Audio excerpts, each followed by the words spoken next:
সুফি আব্দুস সাবির রহমাতুল্লাহ আলাইহিকে ডাক দেওয়া হলো। আল্লাহর মাহবুব, আল্লাহর প্রিয় বান্দা সুফি আব্দুস সাবির রহমাতুল্লাহ আলাইহি চলতে চলতে মাদ্রাসা আলিয়ায় পৌঁছে গেলেন। ওমিয়া ভালো করে মাথায় রাখুন, সুফি আব্দুস সাবি সাহেবকে আলিয়া মাদ্রাসার অফিস রুমে বসতে দেওয়া হলো। সুফি আব্দুস সাবিকে জিজ্ঞেস করা হলো, রুহুল আমিনের সাথে আপনার সম্পর্কটা কি? উনি আবার বললেন, আমার ভাইপো।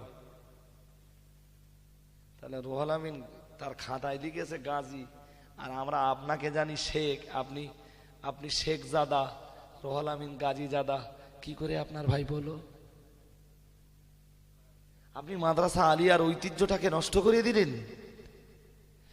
আপনার মতো মানুষ চিটিংবাজি করবে এটা আমাদের কল্পনায় ছিল না। এবারে আপনাকে জিজ্ঞাসা করব, সুফি আব্দুস সাবি রহমাতুল্লাহ আলাইহি বসিরহাট হুজুরকে মাদ্রাসা আলিয়ায় নিজের ভাইপো বলে পরিচয় দিয়ে অ্যাডমিশন করিয়েছেন। একটু দয়া করে কি বলবেন, সুফি সাহেব কি মিথ্যা কথা বলেছেন?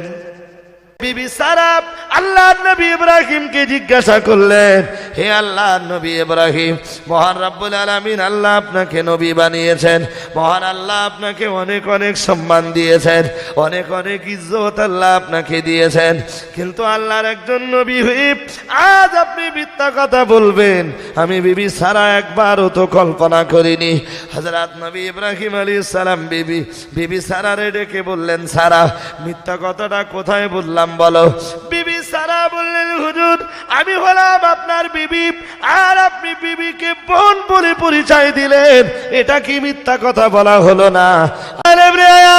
মাথা নিচু করলেন, আর মাথা নিচু করে ভাবছেন আমার পীরের জন্য আমি মিথ্যা কথা বলতে পারবো কিনা। ও বাবাজিরা, ভাইরা, মাথায় রাখুন, মনে মনে মনে মনে সিদ্ধান্ত নিয়েছেন, আমি আমার পীরকে বাঁচানোর জন্য জামাল থেকে একটা মিথ্যা কথা বললে পুলিশ চলে যাবে, আমার পীরকে দুনিয়ার জেলখানার ভিতরে যেতে হয় না।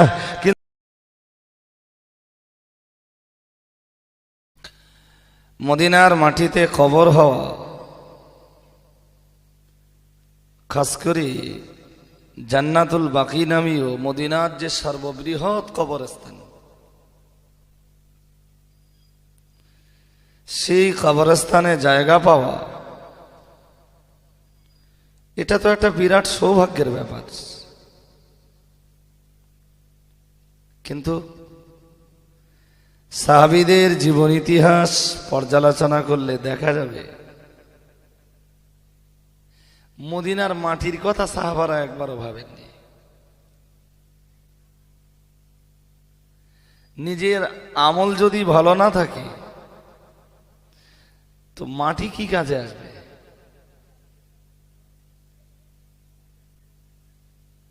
আবু জেহেলের মরণ তো হয়েছে বদরের মাটিতে, সে তো আরবের মাটি, তার মানে আবু জেহেলের আল্লাহ কি মাফ করে দিয়েছেন?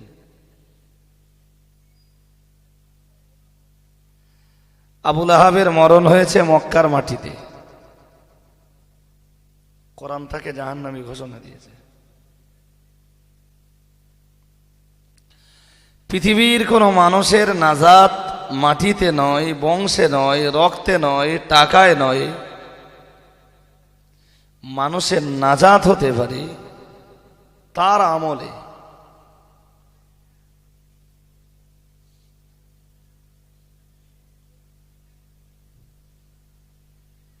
আপনি হিসাব করছেন, আমি হিসাব দিচ্ছি।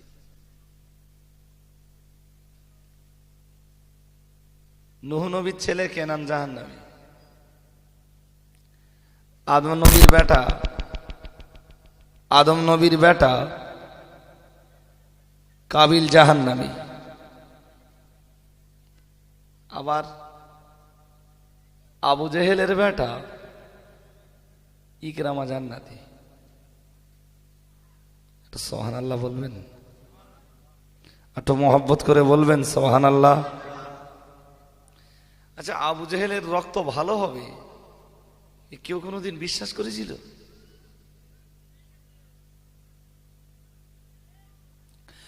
আবু জেহেলের মতো শয়তানের শরীরের রক্ত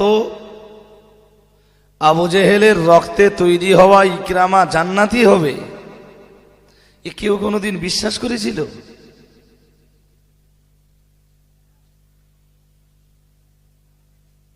অথচ ইকরামা ঈমান এনেছে, যুদ্ধের ময়দানে জি আল্লাহ পাকের দয়ার জান্নাতটাকে দখল করে নিয়ে তারপরে সে প্রাণ দিয়েছে। ইকরামা যেদিন যুদ্ধের ময়দানে বীর বিক্রম বেগে লড়াই করার জন্য এগিয়ে চলছিল,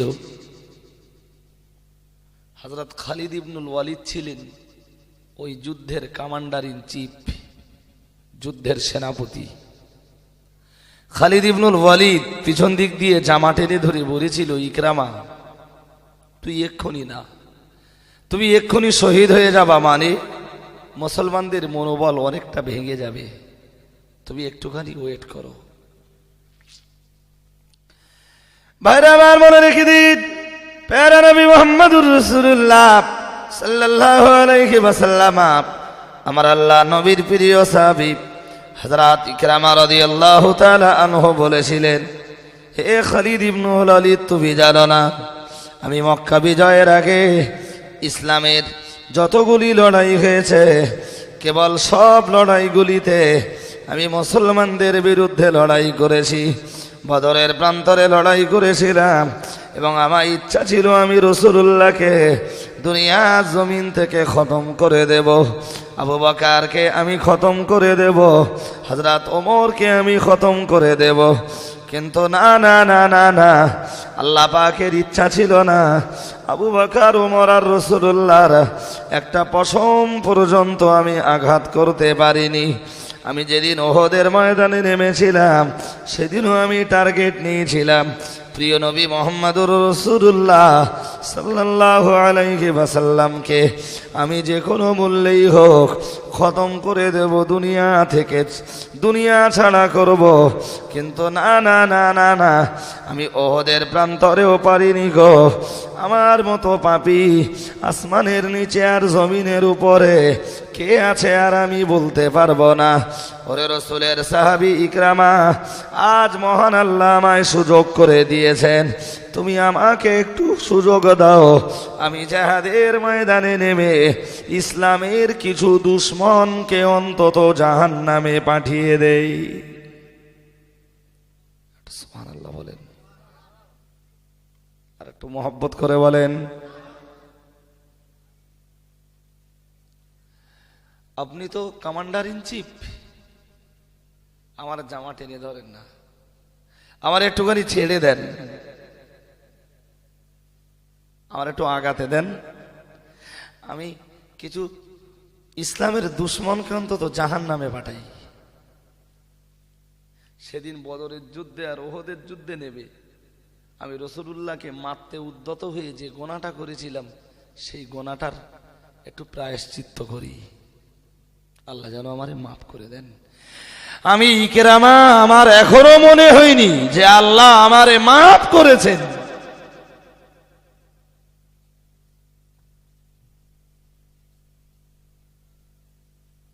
ইকরামা যেদিন রাসূলের দরবারে এসে কলেমা পড়েছিল, রাসূল বলেছিলেন, আজ ইকরামা আমার কাছে এসে কলেমা পড়েছে, লা তাসুব্বু আবাহু, ইকরামার বাপকে তোমরা আর গালি দিও না। ওর সামনে যদি ওর বাপের গালি দাও ওর একটু কষ্ট লাগবে। যদি আপনারা চাঙ্গা হন ঘন্টাখানি কচ করব, যদি দুর্বলতা অলসতা কৃপণতার ভাব দেখি কচ করব না।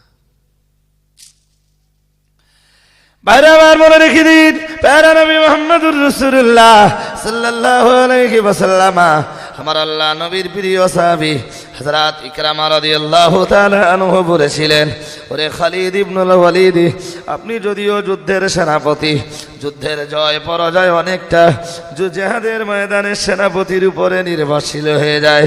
আপনার কথা অবশ্যই মান্যতা দেওয়া দরকার, আপনার কথার অবশ্যই গুরুত্ব দেওয়া দরকার। তবে আমি ইকরামা, আমায় একটু ছেড়ে দেন, আমার বিগত জীবনের পাপের জন্য আল্লাহ পাকের কাছে আমি ক্ষমা চেয়েছি, কিন্তু তাতেও যেন আমায় মনে হয়েছে মহান আল্লাহ আমায় ক্ষমা করেননি। আজ ইসলামের চরম চরম কিছু দুশ্মনকে জাহান্নামে পাঠিয়ে দিয়ে আমি ইকরাম আল্লাহর দয়ার জান্নাতটাকে দুনিয়া থেকে দখল করে নেব। ও বাবাজিরা, ভাইরা, মাথায় রাখুন, প্রিয় নবী মুহাম্মদুর রাসূলুল্লাহ সাল্লাল্লাহু আলাইহি ওয়াসাল্লামের প্রিয় সাহাবী ইকরামা বলেছিলেন, হে যুদ্ধের ময়দানের কমান্ডার ইন চিফ, সেনাপতি, আপনি আমায় ছেড়ে দেন, আপনি আমায় আটকে রেখেছেন, অথচ আমি ইকরামা তো আমার নাকে আল্লাহ পাকের দয়ার জান্নাতের সুগন্ধি শুকতে পাচ্ছি। একটু মহব্বত করে বলেন, আপনি আমারে আটকে রাখতে চাইছেন? আমি তো জান্নাতের সুগন্ধি পাচ্ছি, কেন আপনি আমারে আটকে রেখেছেন?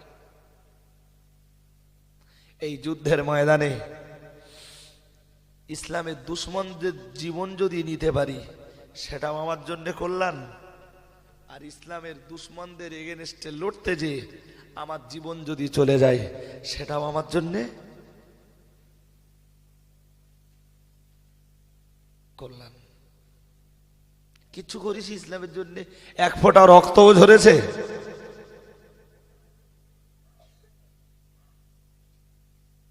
কিছু বলেন না কেন? এক ফোঁটা রক্ত ঝরেছে? এই জন্য মাঝে মাঝে আমাদের মতো মুসলমানদের উপরে একটু বিপর্যয় আসা দরকার, আমাদের ঈমান মজবুত হবে, কংক্রিট হবে। কিছুই তো করিনি জীবনে। আবু ওবায়দার কবর কোথায়? আবু ওবায়দার কবর তো আফ্রিকায়। তিনি ইসলামের জন্য কোনটা করেননি? কোনটা করেননি আবু ওবায়দা?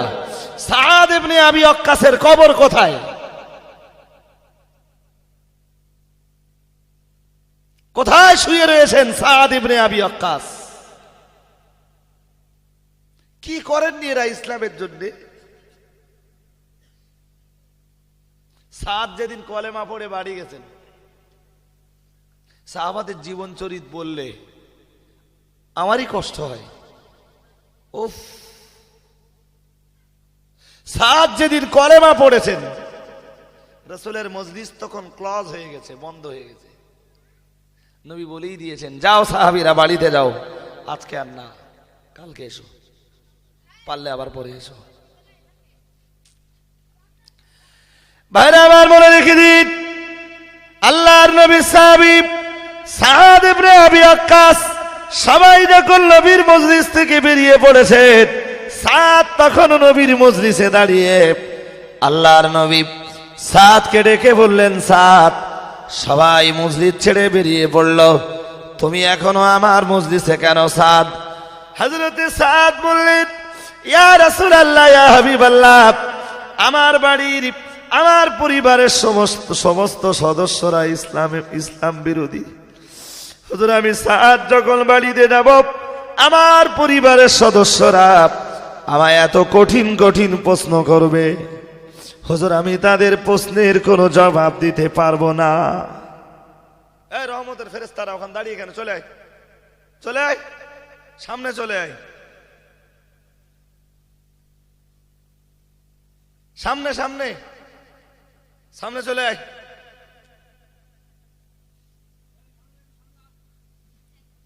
চলে আয়, তোদেরই অশোনাবো আজকে। চলে বস, সামনে বস। হ্যাঁ, আপনাদের অসুবিধা হচ্ছে নাকি? মজলিস যত চাঙ্গা হবে আমার রস তত ভালো হবে, আর আপনারা ঘুমাবেন তো আমার রস আস্তে আস্তে ঝিমিয়ে যাবে। সাদ রাসূলের দরবারে দাঁড়িয়ে, তখন সবাই চলে যাচ্ছেন, নবী বলছেন, এ সাদ, তুমি দাঁড়িয়ে। সাদ বলছেন, হুজুর, আমার পরিবারের সদস্যরা সব ইসলাম বিরোধী, আমার শুধু ভয় হচ্ছে হুজুর, আমি বাড়িতে গেলে আমি কি জবাব দেব? আমার পরিবারের সদস্যদের কাছে আমি কি জবাব দেব? তাদের প্রশ্নের কাছে আমি দাঁড়াবো কি করে? ভাইরা আমার মনে রেখে দিন, আল্লাহর নবী সরওয়ারে কায়নাত মুহাম্মদুর রাসূলুল্লাহ সাল্লাল্লাহু আলাইহি ওয়াসাল্লাম প্রিয় সাহাবী সাদ বললেন, হুজুর, আমার পরিবারের সদস্যদের ভিতরে আমার জননী আমার মা বড় বুদ্ধিমতী। হুজুর আমার বড় ভয় হয়, আমি আমার মায়ের প্রশ্নের কাছে কি করে জবাব দেব। হুজুর ইতিপূর্বে আমার মায়ের সাথে আমার অনেকবার বাকবিতণ্ডা হয়েছে, কিন্তু যতবার বাকবিতণ্ডা হয়েছে বহুবার দেখা গেছে আমি আমার মায়ের বুদ্ধি আর যুক্তির কাছে হেরে গেছি। এর আগেই তো অনেক ঘটনা ঘটেছে যেখানে আমার মা একদিকে আমি আর একদিকে, আমি আমার মায়ের কাছে হেরে গেছি। আজকে আমার ভয় হচ্ছে আমার মায়ের কাছে হেরে যাই কিনা। আর আমি যে ইসলাম কবুল করেছি এতক্ষণে আমার মায়ের কাছে খবর পৌঁছে গেছে। হুজুর বলুন আমার এখন করণীয় কি? আল্লাহর নবী বললেন, সাদ তুমি বাড়িতে চলে যাও, তোমার মায়ের প্রশ্নের জবাব দেওয়ার মতো ব্রেন আল্লাহ তোমাকে দান করবেন। তোমার মায়ের প্রশ্নের জবাবগুলি আল্লাহ তোমার ব্রেনের ভিতরে জুগিয়ে দেবেন। হযরতে সাদ নবীজির ডেকে বললেন, ইয়া রাসূলুল্লাহ, আল্লাহ তো আমায় জবাব জুগিয়ে দেবেন, কিন্তু হুজুর বিশ্ব নবীর দোয়াটা যদি সাদের একটু সঙ্গী হয়ে যায় সেটা কি সাদের জন্য ভালো নয়? হযরত সাদ ইবনে আবি ওয়াক্কাস রাদিয়াল্লাহু তাআলা আনহু আল্লাহর নবীর বললেন, ইয়া রাসূলুল্লাহ, সাহেবে নবুয়ত বিশ্ব নবীর দোয়া একটু চাই, বিশ্ব নবী যেন আমার জন্য একটু দোয়া করেন। আল্লাহর নবী বললেন, সাদ কেঁদো না রে সাদ, কেঁদো না, বাড়িতে চলে যাও। বিশ্ব নবীর দোয়া তোমার জন্যে তোমার পিছনে তোমারে তাড়া করে বেড়াবে। একটু মহব্বত করে বলুন, একটু মহব্বত করে বলুন। যা বাড়িতে যাও, যাও, তোমার মা তোমারে যা প্রশ্ন করবেন তোমার মায়ের প্রশ্নের জবাব আল্লাহ তোমার জুগিয়ে দেবেন, আর নবীর দোয়া তোমার সাথে আছে, যাও। সাদ আস্তে আস্তে বাড়ির দিকে রওনা দিলেন। বাড়িতে পৌঁছে গেলেন। বাড়িতে পৌঁছাতেই মা তাকে ডাকলেন, ডেকে বললেন, সাদ কোথায় ছিলি? হযরতে সাদ ইবনে আবি ওয়াক্কাস রাদিয়াল্লাহু তাআলা আনহু বললেন, ইয়া রাসূলুল্লাহ, ইয়া হাবিবাল্লাহ, ও বাবাজিরা ভাইরা। সাদ বাড়িতে গেলেন, মা তারে ডেকে বললেন, বেটা সাদ কোথায় ছিলি বেটা? হযরত সাদ বললেন, হি আমার আম্মা জান, আমি এমন এক দরবারে ছিলাম, এমন এক মহামনীষীর দরবার থেকে আসছি জননী, যে মহামনীষীকে জীবনে কেউ কোনোদিন মিথ্যা কথা বলতে দেখিনি। সুবহানাল্লাহ বলেন, আর একটু মন খুলে বলেন না। কোচি সিনেমা দেখে বাড়ি গেছে, মা জিজ্ঞেস করেছে কোথায় ছিলি? তাহলে ফোম্মাদের বাড়ি গেছিলাম। আমার দিকে মন দেন, অনেক রাতের অস্ত। কোচি যাত্রায় গিয়েছিল, ওর মা ওরে বাড়ি যেতে জিজ্ঞেস করেছে, আর তোরে আজকে এত রাত হলো কেন রে? এখন তো রাত 11:30 বাজে, তুই তো এত রাত কোনোদিন করিস না। বলছে, মা আমি মামাদের বাড়ি ছিলাম, আসতে একটু দেরি হয়ে গেছে।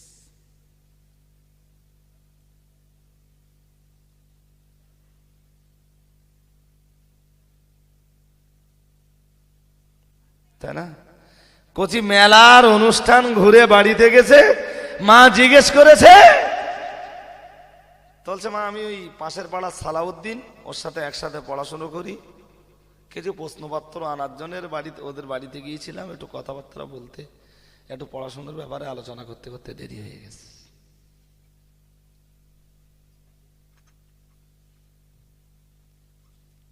কোচি কতটা ভালো হবে বলেন না? কোচি কতটা ভালো হবে কিছু বলেন? ভাইরা আমার বলে রেখে দিন, আল্লাহ নবী সাহাবী হযরত সাদ ইবনে আবি ওয়াক্কাস রাদিয়াল্লাহু তাআলা আনহু বললেন, জননী এমন একটা দরবার থেকে আমি ফিরছি মা, যে দরবারের মহামনীষী কি জীবনে কেউ কোনোদিন মিথ্যা কথা বলতে শুনিনি, আর আমি আজ সেই দরবার থেকে ফিরেছি, মানে আমি মিথ্যা কথা বলবো আপনি যেন কল্পনাও কখনো করবেন না। একটু মহব্বত করে বলেন, আমি মিথ্যা কথা বলবো না, সত্যটাই বলবো। এই ছেলেরা মিথ্যা কথা বলিস?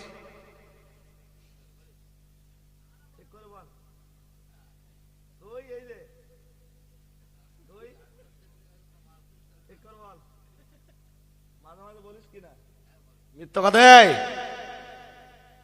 বলিস তো? বলে গেল। তোমরা কটা ফেরেশতা না?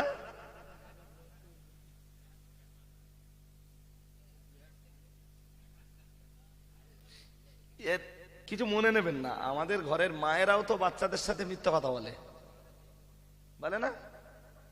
বাপও তো মিথ্যা কথা বলে ছেলের সাথে।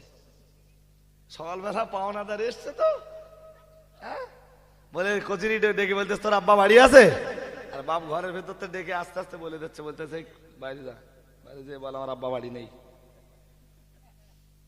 সে তো এমনি কচি তো পাঙ্গা চিটিং বাজ হবে।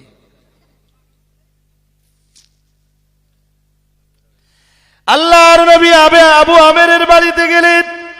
হযরত আবু আমের তখন ছোট।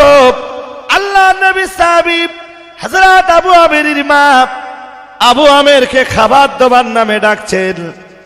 আর আবু আমের মায়ের কাছে যখন চলে গেলেন, মা মুষ্টিটা খুলে বললেন, বাবা তোরে খাবার দাবার নামে যদি না ডাকতাম তুই তো আসতিস না।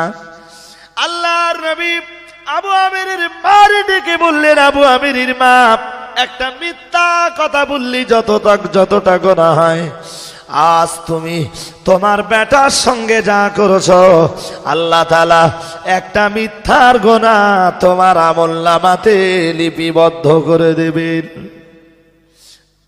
তুমি তোমার বেটাকে এই যা শেখাচ্ছ, ও তো আর কদিন বাদে এমনি ভাববে যে আমার মায়ের চেয়ে বড় চিটিং বাজার কেউ নেই। মা প্রতিদিন বলে তুই আজকের দিনটা স্কুল যা, তোর বাপ কালকে সাইকেল কিনে দেবে।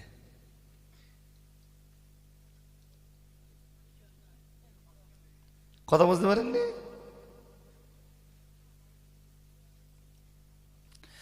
ভাইরা আমার মনে রেখে দিন, আল্লাহ নবী সাহাবী সাদ ইবনে আবি ওয়াক্কাস বললেন, মা এমন একটা দরবার থেকে এসেছি মা, যে দরবারের মানুষগুলো যে দরবারের মহামনীষী হযরত মুহাম্মদকে तमाम মক্কার মানুষ বিরোধিতা করেছে।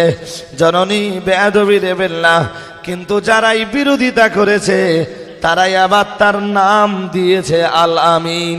একটু মহব্বত করে বলুন সুবহানাল্লাহ, একটু মহব্বত করে বলেন। কিচ্ছু না, কোচিদের কিচ্ছু শেখাতে হবে না, শুধু ওদের সত্যবাদী হওয়ার ব্যাপারে আপনি ওদের ভিতরে উদ্দীপনা দান করুন। ও সত্যবাদী হোক, আপনার কোচি, আপনার ছেলে, আপনার মেয়ে সত্য কথা বলতে শিখুক ছোটবেলা থেকে। দেখবেন ও সত্য কথা বলতে শিখলে ও চিটিংবাজ হবে না, ও বদমায়েশ হবে না, ও মাতাল হবে না, ও পাপের কাজ করবে না। আলটিমেটলি ওর পাপের কাজগুলো এমনি এমনি অমিট হয়ে যাবে, সব মুছে যাবে ওর ভিতর থেকে। সত্যবাদী তার জীবন গঠন করুন। ভাইরা আমার মনে রেখে দিন, আমি আল্লাহর একজন ওলির জীবন চরিত্রের কথা বলবো। হযরতে হাসান বাসারী রাহমাতুল্লাহ আলাইহিকে পুলিশ যখন খুঁজে বেড়াচ্ছিল, ও বাবাজিরা ভাইরা, হাসান বাসারী কোন রাস্তা না পেয়ে হযরতি ফজাইল ইবনে আয়াজ রাহমাতুল্লাহ আলাইহির বাড়িতে চলে এসেছেন। ফজাইল ইবনে আয়াজের বাড়িতে এসে বলছেন, বেটা ফজাইল, আমি তোমার পীর মুর্শিদ, তুমি আমার কাছে বায়াত হয়েছ। পুলিশ আমারে খুঁজে খুঁজে বেড়ায়, বেটা আমি তোমার বাড়িতে জায়গা নিয়েছি, বেটা তুমি আমারে একটু জায়গা দাও, আমি তোমার বাড়িতে লুকিয়ে যাব। হযরত ফজাইল ইবনে আয়াজ হুজুরকে ঘরের ভিতরে জায়গা দিলেন, আর ঘরের ভিতরে জায়গা দিয়ে বললেন, হুজুর আপনি আমার বাড়িতে জায়গা দিয়েছেন, তবে আপনি সাবধান হয়ে যান। পুলিশ যদি আমার এসে জিজ্ঞাসা করে, আমার হুজুর আমার বাড়িতে আছে কিনা, আমি কিন্তু পুলিশকে মিথ্যা কথা বলতে পারবো না। সুবহানাল্লাহ বলেন।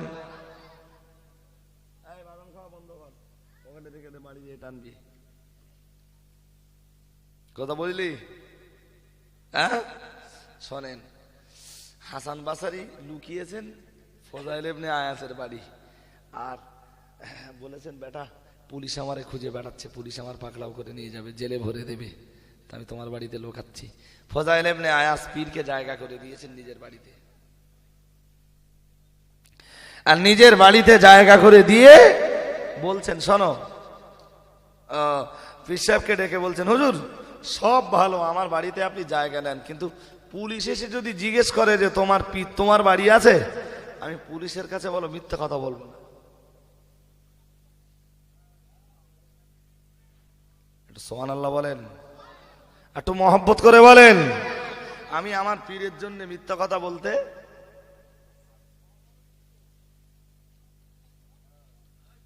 আমি আমার পীরকে ভালোবেসে এসেছি, আজও ভালোবাসা আছে, যতদিন বেঁচে থাকবো আমার পীরের ভালোবাসা আমার অন্তরে থাকবে। তবে তার মানে এই নয় যে আমার পীরের জন্য আমি মিথ্যা কথা বলবো। পীর যখনই আসবে তখন সত্য কথা, আমার পীরের ব্যাপারে খোঁজ নিতে এলে আমি সত্য কথাই পুলিশকে বলবো। হযরত হাসান বাসারী ঘরের ভিতরে লুকিয়েছেন, কিছুক্ষণ বাদে পুলিশ এসে জিজ্ঞাসা করছে, হে ফজাইল ইবনে আয়াস, আমাদের কাছে ইনফরমেশন আছে তোমার হুজুর তো তোমার বাড়িতে আছে। ফজাইল বললেন ইনফরমেশন আছে, তাহলে আছে, তো যান খুঁজে দেখেন, থাকে আমার হুজুরকে নিয়ে যান। সত্যি বলেছেন না মিথ্যে বলেছেন? সত্যি বলেছে? এই ছেলে সত্যি বলেছে?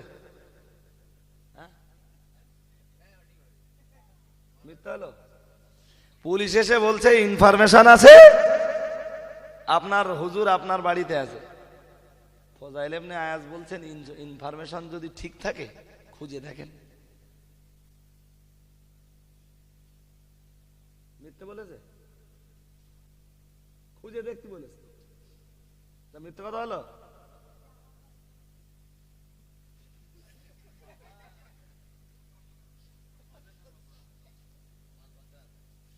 পাকা মানে কি পেকে গেছে একদম পুরো,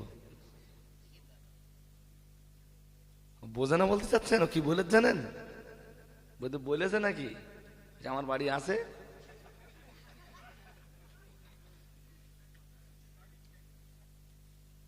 ফজাইল ইবনে আয়াস কি, আরে বাবা আমার এখানকার ছেলেরা জিজ্ঞেস করছে 10টায় টাইম, 9:30 ঢুকেছি, তো এদের একটা নিয়ত আছে আমার 10টায় না দিয়ে 12টায় দেবে।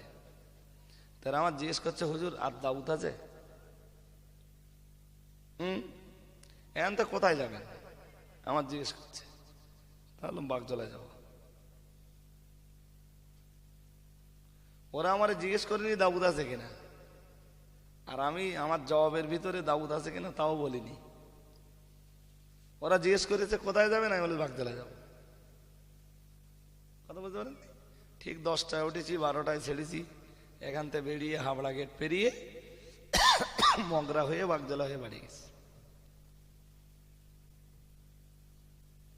মিথ্যা কথা হলো? সত্যি হলো। আসলে এগুলো না খানিকটা কি এরা আরবিতে বলে তাওরিয়া। কথা এ পর্যন্ত মনে রাখুন, একবার একটু দরুদ শরীফ পড়ে নেন, একটু ডিসকাস করি বিষয়টা নিয়ে। আল্লাহুম্মা সাল্লি আলা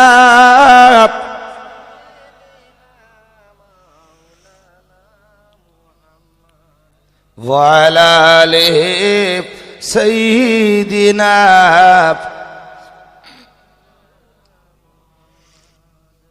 গাছে চিল্ল নবীজি রে, মাসি চিল্ল নবীজির উম্মত হইয়া চিনিলাম না কো, চিনিল বনের হরিণী।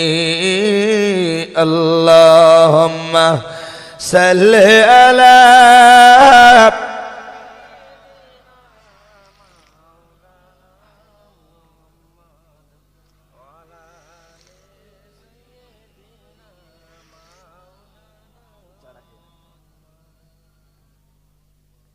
চাচা হইয়া আবু জাহাল নবীর কালিমা পড়ল না, দোজাহানের নবী তিনি, আবু জাহাল মাল্ল না।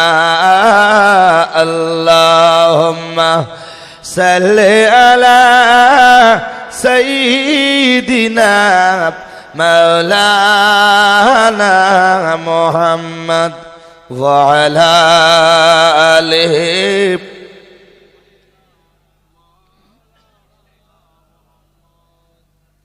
বসিরহাট হুজুর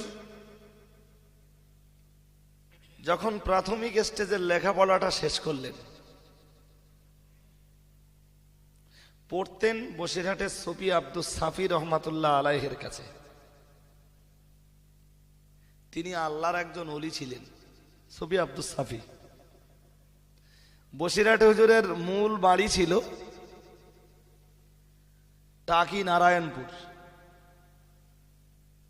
একদম টাকি থোবা বাস স্ট্যান্ড থেকে বাম হাতে পূর্ব দিকে গেলে ওই 1.5-2 কিলোমিটার যাওয়ার পরে নদীর ধার, সেখানে এখন পার্ক ফার্ক এটা সেটা তৈরি হয়েছে।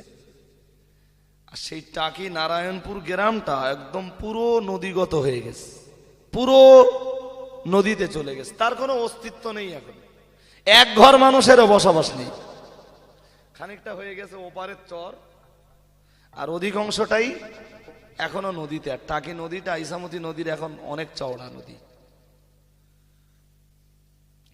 তো বসিরহাট হুজুর ওখান থেকে ভোরবেলা বার হবেন, রাত্রেবেলা রাত 2-2-2:30টার সময় মায়ের কাছে দোয়া নিয়ে। মা তখন তাহাজ্জুদের নামাজে, আর বেটা রুহুল আমিন বেরিয়ে পড়বেন, আর মা শুধু চোখের পানি ফেলবেন, আল্লাহ আমার এই বাচ্চা রুহুল আমিন গভীর রাত্রি বেরিয়ে যাচ্ছে, আল্লাহ সাপ, জিন, দস্যু, ডাকাত, বদমায়েশের হাত থেকে তুমি রুহুল আমিনের মায়ের চোখের পানির ওসিলাতে রুহুল আমিনকে হেফাজত করো। সুবহানাল্লাহ বলেন, একটু মহব্বত করে বলেন। সুফি আব্দুস সাফি সাহেবের কাছে পড়তে আসতেন। কোন দিন বসিরহাটের হুজুরের বাড়ি গেছেন তো আপনারা নাকি? হুজুরের বাড়ির আগে দেখবেন ডান হাতে একটা বিশাল পুকুর আছে, ওটা বলে সোন পুকুর। ওখানে একটা হরিতকি গাছ ছিল। হুজুর ওই পুকুরে এসে মুখ হাত পা ধুয়ে কোনো দিন উজু করে হরিতকি গাছতলায় ফজরের নামাজ পড়ে ওখান থেকে কেতাব নিয়ে হেঁটে সুফি আব্দুস সাফি সাহেবের বাড়িতে যাবেন, ত্রিমণির কাছে। সুফি সাহেবের কাছে পড়াশুনো যখন শেষ হলো, প্রাথমিক লেভেলের পড়াশুনো, সুফি সাহেব বললেন, রুহুল আমিন তোমাকে মাদ্রাসা আলিয়াতে অ্যাডমিশন হওয়া দরকার। বসিরহাট হুজুর বললেন, আলিয়া মাদ্রাসায় অ্যাডমিশন করার মতো পয়সা আমার আব্বার নেই। ঠিক আছে, তোমাকে বাড়ি যেয়ে কিছু বলতে হবে, আমি তোমার আব্বাকে ডাক করাচ্ছি। বসিরহাট হুজুরের আব্বা তো খুব গরিব মানুষ, নিকারি। তো বসিরহাট হুজুরের আব্বাকে ডেকেছেন সুফি সাহেব, ডেকে বলছেন, সালাম কালামের পরে বলছেন, মুন্সি দবিরউদ্দিন গাজী, আপনার ছেলের ব্রেনটা খুব ভালো, রুহুল আমিন অত্যন্ত তীক্ষ্ণ, ব্রিলিয়ান্ট। আপনার ছেলে রুহুল আমিনকে ওয়াকালে পড়াশোনাটা নষ্ট করে দেওয়া যাবে না। আমি নিয়ত করেছি ওর প্রাথমিক স্টেজ, প্রাথমিক লেভেলের পড়াশোনা শেষ, ওরে মাদ্রাসা আলিয়াতে অবিলম্বে অ্যাডমিশন করানো দরকার। আলিয়া মাদ্রাসায় অ্যাডমিশন করার মতো ক্ষমতা আমার নেই, আর আমার ছেলে রুহুল আমিন ও আলিয়ার হোস্টেলে পড়াশোনা করবে, আমি পারবো না। ভাইরা আবার বলে রেখে দিন, মুন্সি দবিরউদ্দিন গাজী বললেন, আপনি একেবারেই ভেঙে পড়লেন কেন? ও বাবাজিরা, ভাইরা, সুফি সাহেব মুন্সি দবিরউদ্দিন গাজীকে ডেকে বললেন, ভাই দবিরউদ্দিন, আপনি ভেঙে পড়লেন কেন? কি হয়েছে আপনার? আপনি বেঁচে থাকবেন, আপনার বেটা রুহুল আমিনের লেখাপড়া বন্ধ হয়ে যাবে, সমাজের কাছে আপনি জবাব দিতে পারবেন না। আপনি রুহুল আমিনের পড়াশোনার জন্য প্রতি মাসে কত দিতে পারবেন একটু বলবেন? বসিরহাট হুজুরের আব্বা বললেন, আমি কিচ্ছু পারবো না, আমি মাছ বিক্রি করে খাই, কোনোদিন এক মুঠো জোটে, কোনোদিন ফ্যামিলি আমার পরিবারের সদস্যদের এক মুঠো না, তো আমি রুহুল আমিনের পয়সা পড়াশোনা খরচটা আমি কিভাবে বেয়ার করব? সুফি আব্দুস সাবির রহমাতুল্লাহ আলাইহি বলেছিলেন, সংসার জীবনে আপনি যতটা কষ্ট করেছেন তার চেয়ে রুহুল আমিনের পড়াশোনার জন্য কষ্ট আপনার বেশি করা লাগবে। এখন যতটা কষ্ট করেছেন রুহুল আমিনের পড়াশোনার জন্য আপনার কষ্ট আর একটু বেশি করা লাগবে। তবে আমার দাবি, আপনার বেটা রুহুল আমিনের জন্য কিছু না কিছু প্রতি মাসে আপনার খরচ দেওয়া লাগবে। আমি ইচ্ছা করলে রুহুল আমিনের পড়াশোনার খরচ পুরো বেয়ার করতে পারবো। আপনার ছেলে আলিয়া মাদ্রাসায় পড়াশোনা করবে, ইলিয়াট হোস্টেলে থাকবে, আর লোকে আপনারা যদি জিজ্ঞেস করে যে রুহুল আমিনের পিছনে আপনার কত খরচ হয়, আপনি এক বাক্যে বলে দেবেন যে আমার কোনো খরচ করতে হয় না। তাহলে আপনার মতো বাবা পৃথিবীতে বেঁচে থেকেও কি আর না থেকেও কি? ভাই কথা বুঝতে পারছেন না আমার? হ্যাঁ, আপনারই তো সেদিন লজ্জা লাগবে যে আপনার ছেলে রুহুল আমিন কলকাতা ইলিয়াট হোস্টেলে থেকে মাদ্রাসা আলিয়ায় পড়াশোনা করে, আর আপনি তার পড়াশোনার খরচ বাবদ কিছুই দেন না। এটা হতে পারে? আপনাকে ওই লজ্জা থেকে বাঁচাতে আমি একটা রাস্তা বলে দেই, শোনেন। কষ্ট যা করছেন সংসারে, আর একটু কষ্ট হোক। তাহলে কি? তাহলে শুনুন, রাস্তা একটাই, সেটা হলো আপনার বেটা রুহুল আমিনের পড়াশোনার খরচ খরচার ব্যাপার আপনি প্রতি মাসে কত দিতে পারবেন বলুন? বসে একটা জোরে আব্বা কিচ্ছু বলেন না, খুব গরিব মানুষ তো। অত গরিব মানুষ, সে জমানার মানুষ গরিব ছিল, তবে বসিরহাট হুজুর আব্বা বসবাস করতেন একদম দরিদ্র সীমার নিচে। বাইরে আমার মনে রেখে দিন, বসিরহাট হুজুর ছোটবেলায় যেসব জামা কাপড় পরেছেন আমাদের ঘরের ছেলেরা সেই সব জামা কাপড় তাদের গায়ে রোজবে না, তারা তাদের গায়ে পরিধান করবে না। হুজুর আল্লামা রুহুল আমিন রহমাতুল্লাহ আলাইহি সুফি আব্দুস সাবির রহমাতুল্লাহ আলাইহির কাছে লেখাপড়া শেখবার জন্য যখন আসতেন, বসিরহাট হুজুরকে বাল্যবেলায় দেখে মনে হতো রুহুল আমিন যেন একেবারে একটা ফকিরের ছেলে।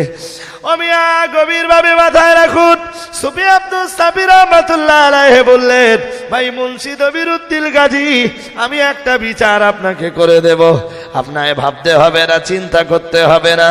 রুহুল আমিন আলিয়া মাদ্রাসায় পড়াশোনা করবে, রুহুল আমিন ইলিয়াট হোস্টেলে থাকবে। তাম বছর ধরে যে খরচ হবে, সমগ্র মাসে যে খরচ হবে, আপনি প্রতি মাসে রুহুল আমিনের খরচ খরচা বাবদ মাত্র 2টা করে টাকা দেবেন। বাকি খরচ আমি সুফি আব্দুস সাবি আপনার বেটার পিছনে বেয়ার করে যাব। একটু মহব্বত করে বলেন, একটু মহব্বত করে বলেন। আপনাকে বেয়ার করতে হবে না, শুধু 2 টাকা করে মাস যাবে আমার কাছে দেবেন, আর আমি ওরে পড়াবো। সেই জামানায় 2 টাকার দাম ছিল, তবে একটা ছেলে আলিয়ার মাদ্রাসায় পড়বে আর ইলিয়াট হোস্টেলে থাকবে, 2 টাকায় 1 মাস চলবে এমনটা না, তাম খরচ। উফ, আমার মনে হয় সেদিন সুফি আব্দুস সাফি রহমাতুল্লাহ আলাইহির মতো একজন জনদরদি, একজন জনপ্রতিনিধি, একজন আল্লাহওয়ালা মানুষ আল্লামা রুহুল আমিন রহমাতুল্লাহ আলাইহির পাশে দাঁড়িয়েছিলেন বলেই, আল্লামা হুজুরের সাহারা সেজেছিলেন বলেই তাম বাংলার মাটিতে, তাম ভারতের মাটিতে আল্লাহ পাক রব্বুল আলামিন একটা উচ্চ আসনে রুহুল আমিন সাহেবকে জায়গা করে দিয়েছেন।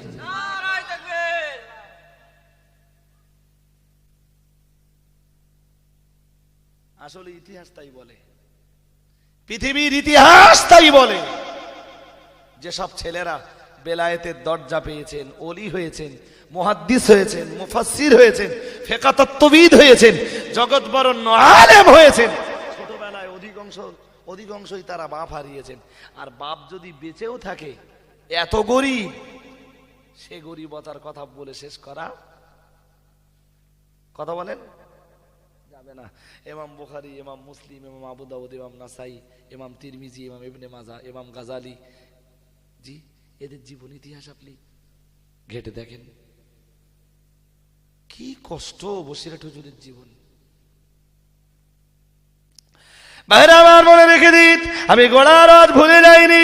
বসিরহাটের বড় মাওলানা আল্লামা খিদাল্লামা বাঙ্গাল আল্লামা রুহুল আমিন রহমাতুল্লাহ আলাইহিকে মাদ্রাসা আলিয়ায় অ্যাডমিশন করে দেওয়া হলো।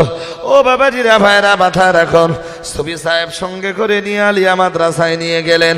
এবারে মাথা রাখুন মিয়াজি, সুফি সাহেবকে জিজ্ঞেস করা হলো, এই ছেলেটি আপনার, এই ছেলেটির সাথে আপনার সম্পর্ক কি? সুফি সাহেব বললেন, রুহুল আমিন হলো আমার ভাইপো। আপনি কি ভাইপো অ্যাডমিশনের জন্য এসেছেন? সুফি সাহেব বললেন, জি হ্যাঁ, আমি রুহুল আমিনকে অ্যাডমিশনের জন্য এসেছি। অবিলম্বে খাতা বাত্তেরে রুহুল আমিনের অ্যাডমিশনটা হয়ে গেল। ও বাবাজিরা ভাইরা, সুফি সাহেব বসিরহাট হুজুর কিবলাকে আলিয়ার হোস্টেলে রেখে বাড়িতে চলে এলেন। ঠিক 6 মাস অতিবাহিত হয়ে গেল। আর বসিরহাটের বড় মাওলানা আল্লামা রুহুল আমিন রহমাতুল্লাহ আলাইহির এমনি করে হাল পেয়ারি পরীক্ষার অন্তত সপ্তাহখানিক আগে গায়ে এত পরিমাণ বসন্ত বার হলো, বসিরহাটের হুজুর ইলিয়াট হোস্টেলে থাকতে পারলেন না। এ যুগের বসন্ত আর সে যুগের বসন্ত একটু পার্থক্য ছিল। তখন বসন্ত হলে মানুষ বাঁচত না, বসন্তের ভয়ে গ্রাম কি গ্রাম, মানুষ গ্রাম ছেড়ে চলে যেত। আর গ্রাম কি গ্রাম সেই জমানায় উজাড় হয়ে যেত। আমার কথা বলতে পারেননি? হ্যাঁ ভাই, অনেক অনেক জায়গায় দেখেছেন জঙ্গলের ভিতরে মসজিদ পাওয়া গেছে, এরকম শুনেছেন? শোনেননি? হ্যাঁ, বহু জায়গা আছে। ওই বাগজলার আশপাশে রায়কলায় যাবেন, যে জিজ্ঞেস করবেন, হ্যাঁ রায়কলায় জঙ্গল কাটতে কাটতে মসজিদ বেরিয়ে হলো। কেন বলেন দিন? কেন? সেই সময় আমার যেটা ধারণা, মুসলমান ছিল ওই এরিয়া একটা পিরিয়ডে। হ্যাঁ, এমন আযাব গজব এসেছে আল্লাহর পক্ষ থেকে যে গ্রাম কি গ্রাম উজাড় হয়ে গেছে। ওই মসজিদ আর দেখভাল করার মতো কেউ ছিল না, পুরো জঙ্গলে ঢেকে গেছে। পরবর্তীতে আবার জঙ্গল কাটতে কাটতে কাটতে কাটতে ওই মসজিদ, এটা আমার আইডিয়া বলছে। কারণ সেই জমানায় কি হতো? প্লেগ। সেই জমানায় কি হতো? ডায়রিয়া, যার কোনো ওষুধ ছিল না। আর সেই জমানায়, এখন ডায়রিয়ার মেন ওষুধ কি? আর কিচ্ছু না, বলো। ডায়রিয়ার মেন ওষুধ শুধু পানি খাওয়ানো, যত বেরোচ্ছে তত পানি খাও। আর সেই জমানায় মানুষ ওইটুকু জানতো না, বলো। বরং মানুষ মনে করত যে নিচের দিক দিয়ে বেরোচ্ছে, ফের যদি ওপর দিক দিয়ে পানি খায় আরো বেরোবে। এটা মানুষের ধারণা ছিল। এই ধারণাটা মানুষের পাল্টেছে।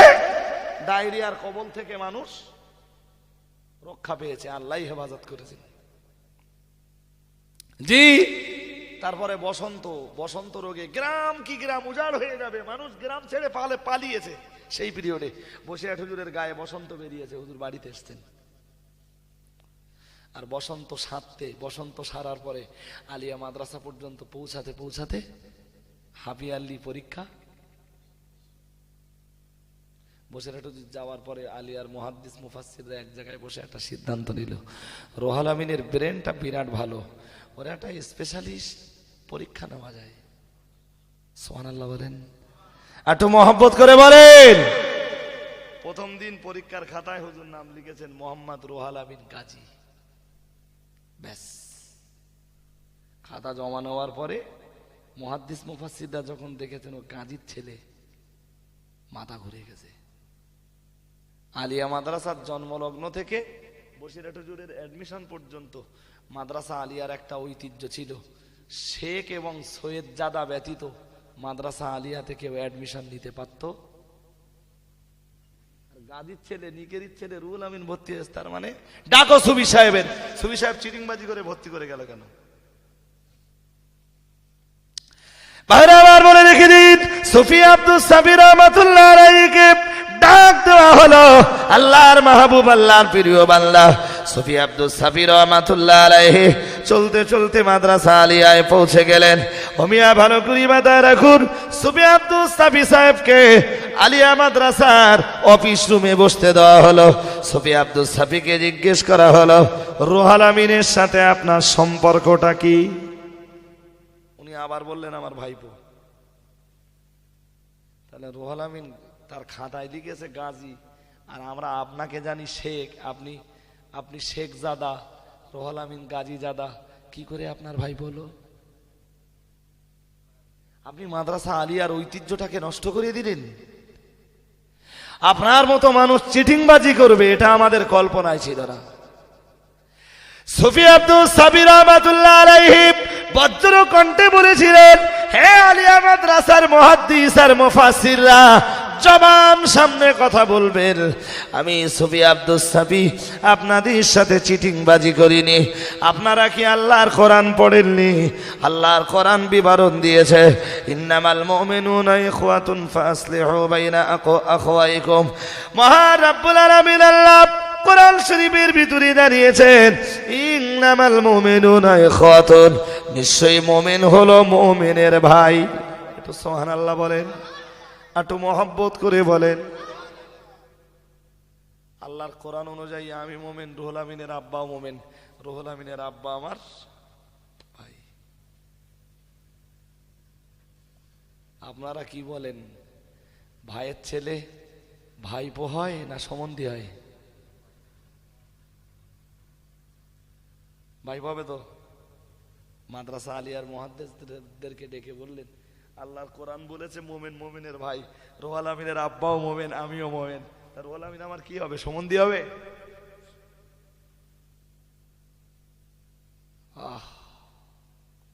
মাদ্রাসা আলিয়ার মুহাদ্দিসরা হা করে রয়েছে। সুফি আব্দুস সাবির রহমাতুল্লাহ আলাইহি আবার বললেন, সোনার নবী মুহাম্মদুর রাসূলুল্লাহ সাল্লাল্লাহু আলাইহি ওয়াসাল্লাম, দয়ার নবী আমার জানিয়ে দিয়েছেন, আল মুসলিমু আখুল মুসলিমি। সোনার নবী জানিয়ে দিয়েছেন, মুসলমান হলো মুসলমানের ভাই। একটু মহব্বত করে বলেন, একটু মহব্বত করে বলেন। নবী বলেছেন মুসলমান হলো মুসলমানের ভাই। ও আলিয়া মাদ্রাসার মুহাদ্দিসরা, আপনারা হাদিস পড়েননি? রুহুল আমিনের আব্বাও মুসলমান, আমিও মুসলমান।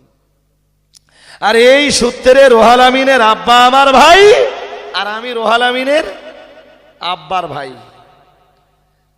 আমরা যদি ভাই ভাই হইতো, রুহুল আমিন আমার ভাই পায় না? আপনারা যদি না বুঝতে পারেন তো আমি কি করব? ঠিক আছে, রুহুল আমিন থাকুক, আপনি চলে যান। ওই যে বসিরহাট হুজুরকে যদি সেদিন সুফি আব্দুস সাবি সাহেব অ্যাডমিশন না করাতেন, আমাদের মতো দুর্ভাগারা মাদ্রাসা আলিয়ায় পড়াশোনা করার সুযোগ হয়তো। আরে কি কোন বংশের? আল্লাহর কাছে বংশের কোনো মূল্য আছে নাকি? কথা বলেন, আল্লাহর কাছে রক্ত আর বংশের কোনো মূল্য আছে? তামাম দেশের মাটিতে এই কথা প্রচার করেই তো দেশের একটা শ্রেণীর মানুষের কাছে বিরাট দোষী হয়ে গেছে, বিরাট অপরাধী হয়ে গেছে। একদম পরিষ্কার করে বলি, পরিষ্কার করে দেশের মাটিতে বলেছি, জন্ম তোমার যে ঘরেই হোক, নেক আমল যদি তোমার না থাকে তোমার নাজাত। কথা বলেন, তোমার জন্ম পীরের ঘরে না নবীর ঘরে ওটা বড় কথা না, তুমি কি করো সেইটা বলো। নাকি হাজির ঘরে জন্ম নিলে তার নাজাত এমনি হয়ে যাবে? হ্যাঁ, সে ফেরেশতা কটা উঠে গেছে বলো। ওই ফেরেশতা কোথায় যাচ্ছিস? ওই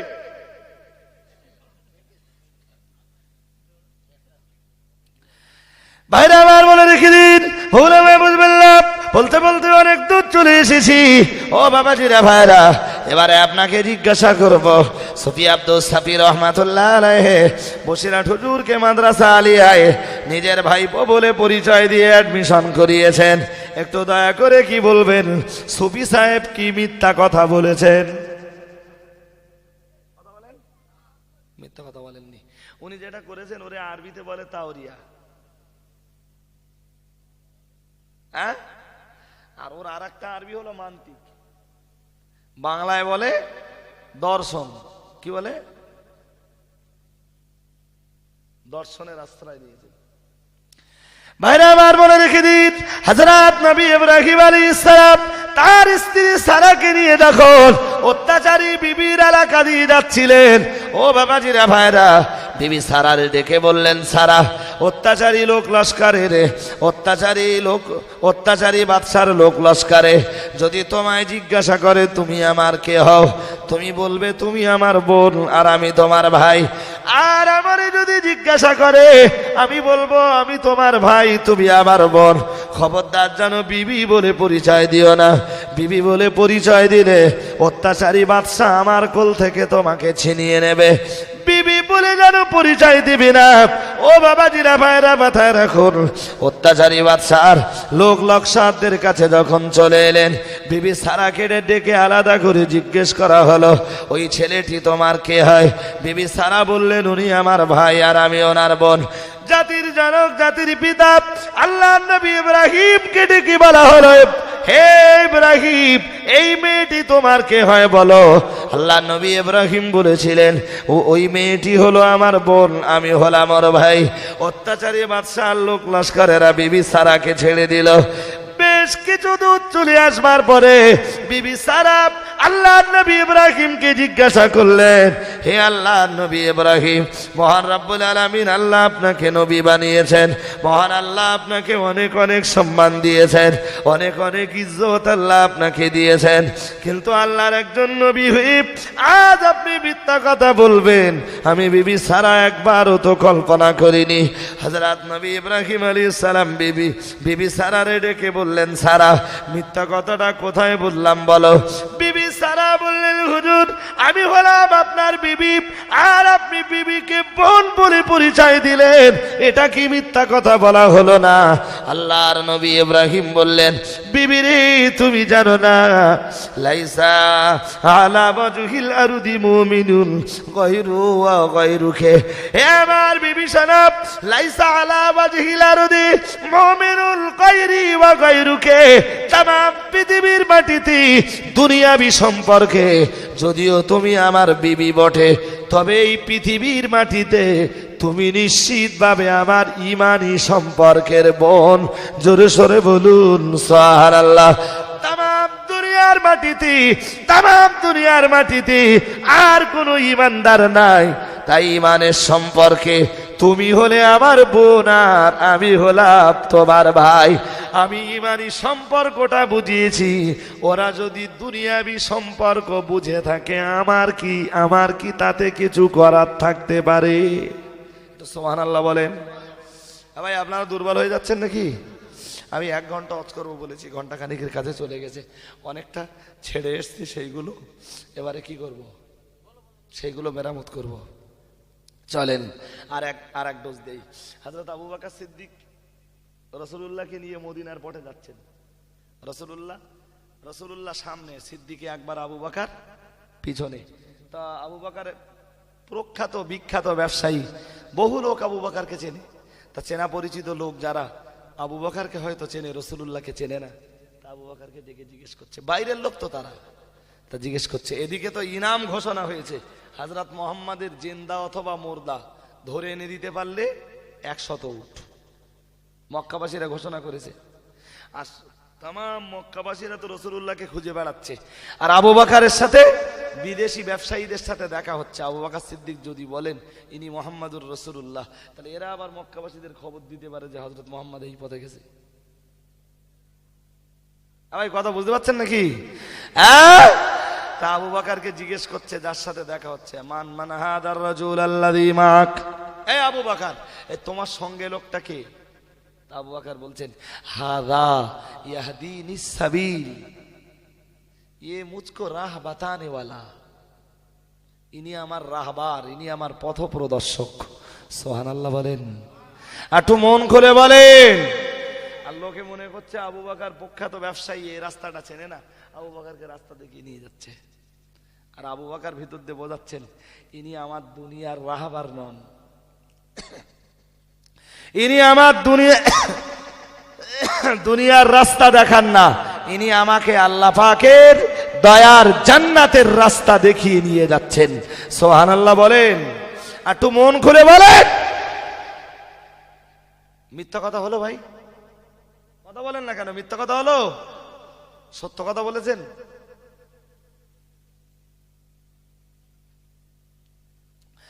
ভাইরা আমার মনে রেখে দিন, হযরত ফজাইল ইবনে আয়াজকে ডেকে বলা হলো, তো আমাদের কাছে ইনফরমেশন আছে তোমার পীর তোমার ঘরের ভিতরে রয়েছে। ফজাইল ইবনে আয়াজ বললেন, আমার পীর যদি আমার ঘরের ভিতরে থাকে, আপনারা আমার পীর সাহেবকে আমার ঘর সার্চ করে বার করে নিয়ে যেতে পারেন। পুলিশ প্রশাসনের দল বলছে, ফজাইল অত কথা আমরা শুনতে চাই না, শুধু একবার তুমি বলে দাও তোমার ঘরের ভিতরে তোমার পীর আছে কিনা। মানতে কি চাল পুলিশের কাছে চলে না, তুমি বলো তোমার পীর আছে না নেই। তোমারে আমরা এত বিশ্বাস করি, এত সত্যবাদী হিসাবে জানি, তুমি একবার বলে দিলে তোমার ঘর আমরা সার্চ করবো না, এমনি চলে যাব। ফজাইল ইবনে আয়াজ খুব ভাবছেন, তাই তো যদি বলি পীর ঘরে আছেন, তার পীরকে জেলে যেতে হয়।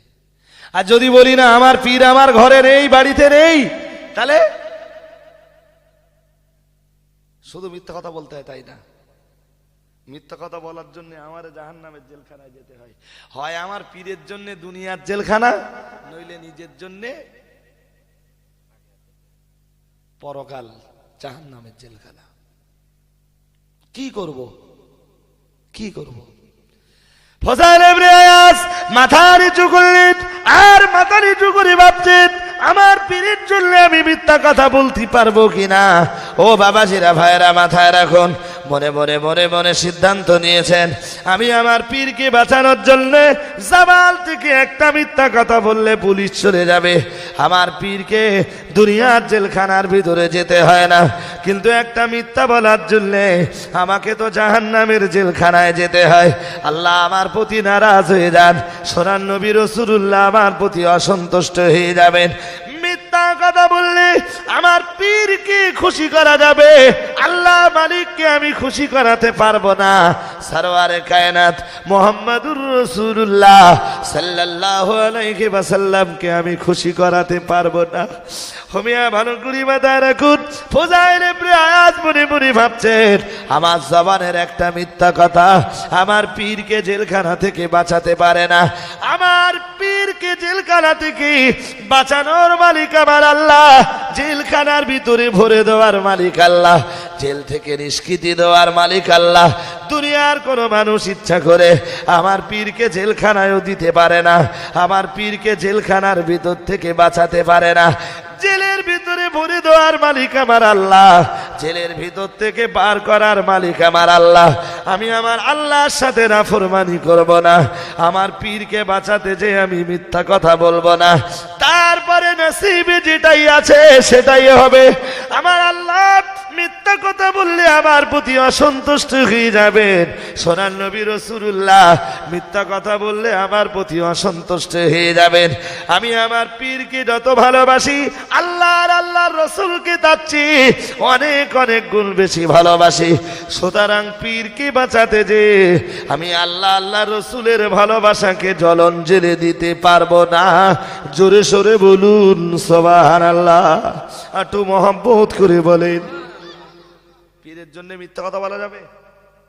কথা বলেন না। কোন পীর আর পীরজাদার জন্য কাউকে ঘৃণা করা যাবে? হারগিজ নয়, হারগিজ নয়। পীরের নির্দেশ মানব ততক্ষণ যতক্ষণ পীরের নির্দেশ কোরআন হাদিস অনুযায়ী হয়। তার মানে এই নয়, হারগিজ নয় কোন পীর পীরজাদা বলে দেবে রজব আলীর দাওয়াত করো না, আমরা বয়কট করে রেখেছি। আর আমি দেশের সাধারণ জনগণ আমার পীরের কথায় রজব আলীর মতো একজন সঙ্গত যোগ্য আলেমকে আমিও বয়কট করে রাখবো, এটি হারগিজ হতে পারে না। এটা যারা মুখস্থ থাকে আপনাদের, আপনারা ঘুমাচ্ছেন নাকি? একটু দুর্বল হয়েছেন। বাইরে আমার মনে রেখে দিন, বুঝবেন না। বলতে বলতে অনেক দূর চলে এসেছি।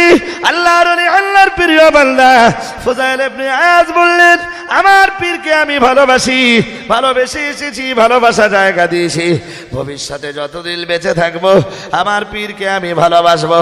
তবে পীরের ভালোবাসার মর্ম এইটা নয় পীরের জন্য মিথ্যা কথা বলে আল্লাহ আল্লাহ রসুলকে আমি বেজার করে নেব, আল্লাহ আল্লাহ রসুলকে আমি অসন্তুষ্ট করে তুলব। এটি কশ্চিন কালো আমার পক্ষে সম্ভব নয়। আমি ভালো করি মাথায় রাখুন, ফজাইল ইবনে আয়াজ মাথাটা উঁচু করলেন, উঁচু করে বললেন, আপনারা এই ঘরটা খুঁজে দেখতে পারেন, আমার পীরকে আমি এই ঘরের ভিতরে ঢুকতে দেখেছিলাম। পুলিশ ঢুকে পড়লে, খোঁজলে, আর পুলিশ যখন খুঁজছে, পুলিশ যখন ঘরের ভিতরে ঢুকছে, ফজাইল তখন আল্লাহ শাহী দরবারে হাত তুলে দোয়া চাইছে, আল্লাহ আল্লাহ আমার বাড়ি থেকে যদি আমার পীর হাসান বসরিকে ধরে নিয়ে চলে যায়, আল্লাহ এ অপমান আমি সইতে পারবো না। আমি ইচ্ছা করলে মিথ্যা কথা বলতে পারতাম, আর মিথ্যা কথা বললে পুলিশ আমার বাড়ি থেকে চলে যেত আল্লাহ, কিন্তু মিথ্যা কথা বললে আমার পীরকে হয়তো বাঁচানো যেত। মালিক আল্লাহ তুমি তো আমার প্রতি অসন্তুষ্ট হয়ে যেতে। সোনার নবী সরওয়ারে কায়নাত মুহাম্মদুর রাসূলুল্লাহ সাল্লাল্লাহু আলাইহি ওয়াসাল্লাম আমার প্রতি বড় অসন্তুষ্ট হয়ে যেতেন। আল্লাহ মেহেরবানি করে আল্লাহ তোমার শাহী দরবারে করুন মিনতি, আমার জবানের একটা মিথ্যা কথা আমার পীরকে বাঁচাতে পারে না। আমার পীরকে বাঁচানোর মালিক আমার আল্লাহ, আর আমার পীরকে মারার মালিক আমার আল্লাহ। আমার পীরকে জেলের ভিতরে ভরে দেওয়ার মালিক আমার আল্লাহ। আমার পীরকে জেলখানার ভিতর থেকে বার করার মালিক আমার আল্লাহ। সুতরাং আমি আমার পীরের জন্য মিথ্যা কথা বলতে যাব কেন? তাই সত্য কথা বললে বাবু, যে দরবারে হাত তুললে হয়, তোমার শাহী দরবারে দুকারে হাত তুলেছি আল্লাহ, তুমি পুলিশের চোখে এমন পর্দা লাগিয়ে দাও, এমন পর্দা ফেলে দাও, পুলিশ জানো আমার পীর কি ঘরের ভিতরে ঢুকেও খুঁজে না পায়। একটু মহব্বত করে বলুন আল্লাহর ওলি, আল্লাহর প্রিয় বান্দা ফজাইল ইবনে আয়াজের দোয়া আল্লাহ শাহী দরবারে কবুল হয়ে গেল। পুলিশ ঘরের ভিতরে ঢুকে গেল, আর ঘরের ভিতর থেকে 7 বার বার হলো, 7 বার ঘরের ভিতরে ঢুকলো, কিন্তু ফজাইল ইবনে আয়াজের পীরকে তারা ঘরের ভিতরে খুঁজে পেল না। জোরে সোরে বলুন সুবহানাল্লাহ, একটু মহব্বত করে বলেন। সুতরাং জীবনে ঘটনা যাই ঘটুক, মিথ্যা কথাটার আশ্রয় নেওয়া, একটু কথা বলেন না, যাবে না। অজ বেশি শুনতে হবে না আপনাদের, জি এতটুকু শিক্ষা নিয়ে বাড়ি যান যে জীবনে কারোর জন্য মিথ্যা কথা বলবো না, এমনকি পীরের জন্যেও না।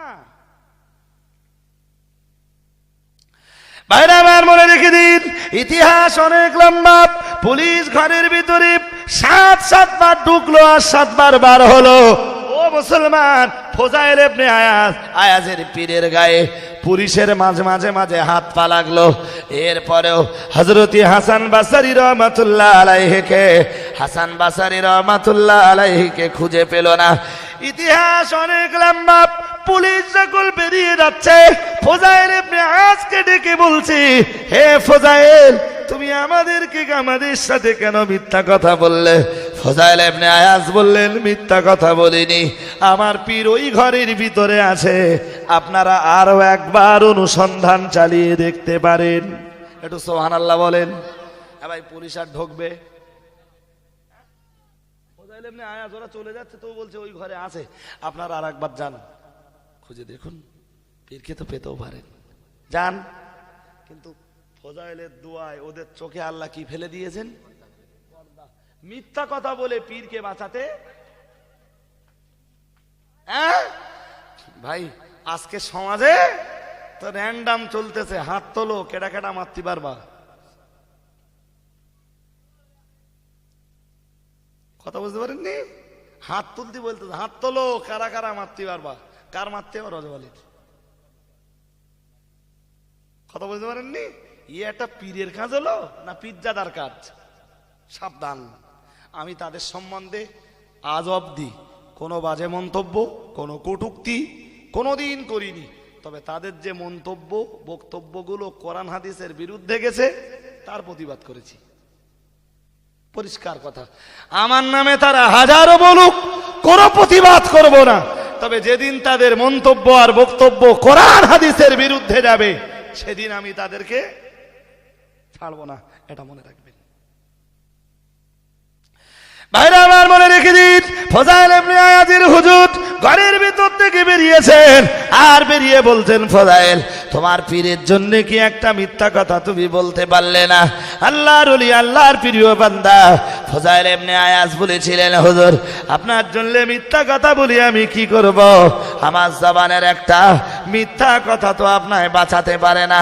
যে মালিক আল্লাহ আপনাকে বাঁচাতে পারেন, যে মালিক আল্লাহ আপনাকে মারতে পারে, যে মালিক আল্লাহ আপনাকে জেলের ভিতরে ঢোকাতে পারেন, যে মালিক আল্লাহ আপনাকে জেলখানার ভিতর থেকে বার করতে পারেন, সেই মালিক আল্লাহর কাছে অভিযোগ দায়ের করেছি। সেই মহান রব্বুল আলামিন আল্লাহর দরবারে হাত দুটো তুলে বলেছিলাম, আল্লাহ পুলিশের চোখে এমন পর্দা ফেলে দাও, পুলিশ যেন আমার হুজুরকে না দেখতে পায়। মহান রব্বুল আলামিনের শাহী দরবারে আমি ফুজাইল, আমার দোয়া কবুল হয়ে গেল। মহান রব্বুল আলামিন আল্লাহ পুলিশের চোখে এমন পর্দা ফেলে দিয়েছেন, 7 বার আপনার ঘরের ভিতরে ঢুকেছেন আর 7 বার ঘরের ভিতর থেকে বেরিয়েছেন। এরপরেও দিনের আলোতে পুলিশ আপনার সন্ধান পেল না। একটু জোরে সোরে বলুন সুবহানাল্লাহ। বলতে বলতে অনেক দূর চলে এসেছি, আজ আমি আর করব না আপনাদের কাছে মিয়া, শুধু এতটুকু মনে রাখলে অনেক মনে করব।